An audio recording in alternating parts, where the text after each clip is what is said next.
You ever had that friend that you think is really funny but is also kind of a prick? That's South Park.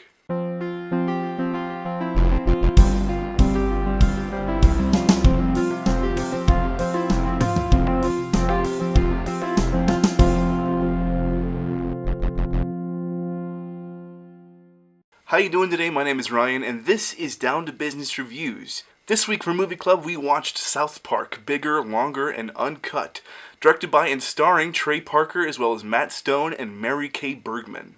South Park, Bigger, Longer, and Uncut is the feature film version of the iconic animated series about four boys named Kyle, Stan, Cartman, and Kenny who live in a small mountain town called South Park, Colorado. In this Bigger, Longer, Uncut tale, a Canadian film sparks controversy among the parents of South Park who believe the film has corrupted their youth, which leads to an all-out war with our neighbors to the north. South Park has always been kind of a strange beast to me. When the TV show debuted in 1997, it was off limits in our house because frankly I was too young to be watching it. However, that didn't stop some of my friends with less discretionary parents from watching it and telling me about it.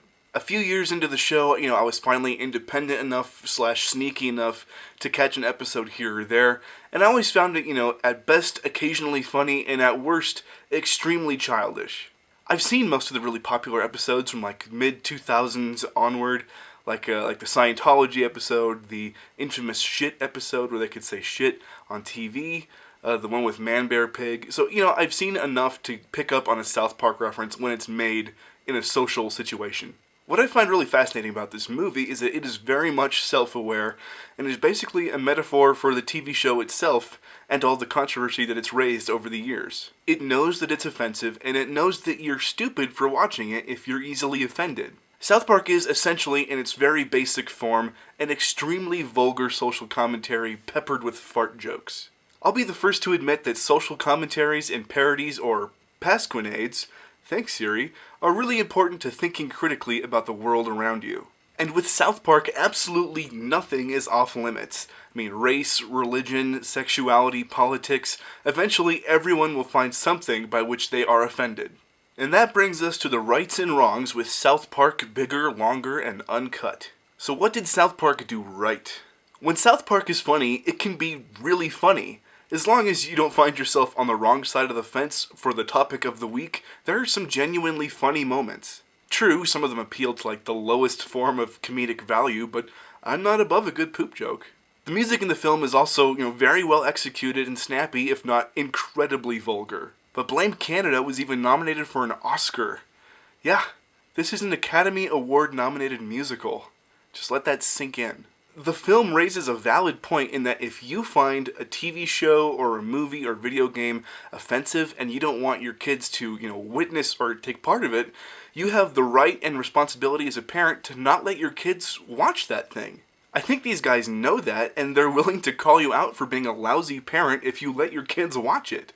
But what did South Park, Bigger, Longer, and Uncut do wrong? First of all, social commentary is important, but South Park regularly toes the line into being just, obscenely offensive for absolutely no reason.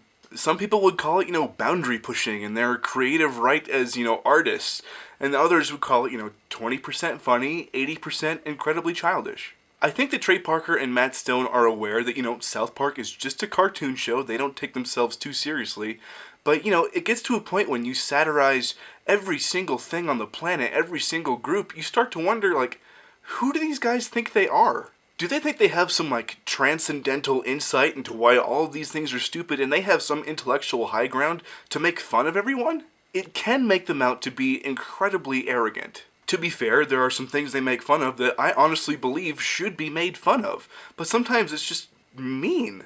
Thirdly, it earns that R rating, big time. As far as vulgarity goes, it crosses over from, harsh to obscene. They make the argument kind of through Cartman in the movie that, words are just words, and if it's really not hurting anyone, literally, what's the big deal? But, if words are just words and they don't matter, why are they still talking? In the end, South Park, Bigger, Longer, and Uncut isn't a movie that I would just watch for the heck of it, and if it wasn't for Movie Club, I probably would never have given it a chance. There are a couple of genuine laughs and valid social comments, but the arrogance, childishness, and vulgarity of it all stands in the way of a good grade. South Park, Bigger, Longer, and Uncut gets a C minus. Don't waste your time. Unless you're someone who loves South Park, in that case, why are you watching this? You already know you like it. Guys, that's it for this week. Thank you so much for watching. I really appreciate it. Please leave a comment down below if you can figure out the stupid Google Plus thing. Like and subscribe if you really liked it. If you didn't know, I do these reviews for SourceFed Nerds Movie Club, which airs every Saturday on their channel. Please be sure to check it out. Sometimes I get featured, sometimes I don't. Also, be sure to check out hashtag SFMC, the title of the movie we're doing this week, to check out all the other reviews from the movie clubbers. That said, make sure you follow me on Twitter, check out my Facebook page, and thanks again for watching. I really appreciate it, and I will see you next time. Have a good one. The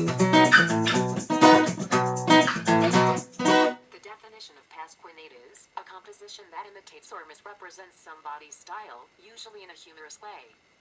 Thanks, Siri.